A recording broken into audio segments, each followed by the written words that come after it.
We received several messages into our newsroom about Senate Bill 1017. It was read for the first time on the Senate floor today. This bill is getting a lot of attention from parents who have children with special needs. They are worried that specific services on their children's individual education plan, or IEP, could be in jeopardy. KOCO's Jason Berger live right now at the state capitol. Jason, a lot of concern about the future for some students.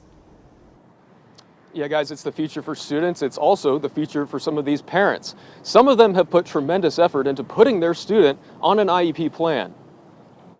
I've heard more from parents who say, hey, I'm having a hard time getting this done, than I have heard anyone say, oh, my kid really doesn't need one, but I put them on an IEP because it makes my life easier. An individualized education program. It's what most students with special needs or conditions are on when they go to school. Jeffrey's son is on the autism spectrum, and he's worried about Senate Bill 1017, authored by Senator Dusty Deevers, which in its current draft says things like speech and language therapy, along with physical and occupational therapy, are, quote, not the responsibility of the Oklahoma K-12 public schools, and shall be the responsibility of the parents or guardians to provide for the children off campus and after school hours. If we take all these things away and say, now you parents go pay for everything and figure everything out on your own, it becomes even more difficult. And more kids like him will slip through the cracks. He credits lots of his son's progress, both socially and academically, to those services and staff available to him at his school. He had special education teachers daily. He had speech therapy weekly or more often if he needed it. He had occupational therapy. He still has some communication things and gets frustrated at times, but it's nothing that we can't work through.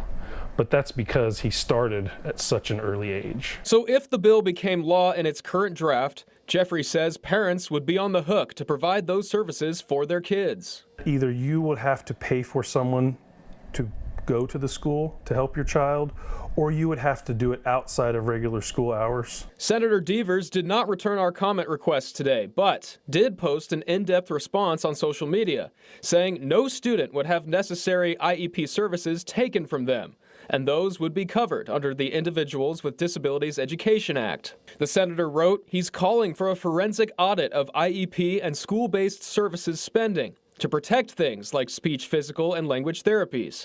But he questions how many students really do need an individualized education program, and on his post said, quote, is it possible that we have far overdiagnosed students with disabilities in a way that is diverting resources from the students who need them the most? If a medical professional who's licensed to practice in the United States and in the state of Oklahoma diagnoses a child with something, where does the state government decide, well, that's not appropriate?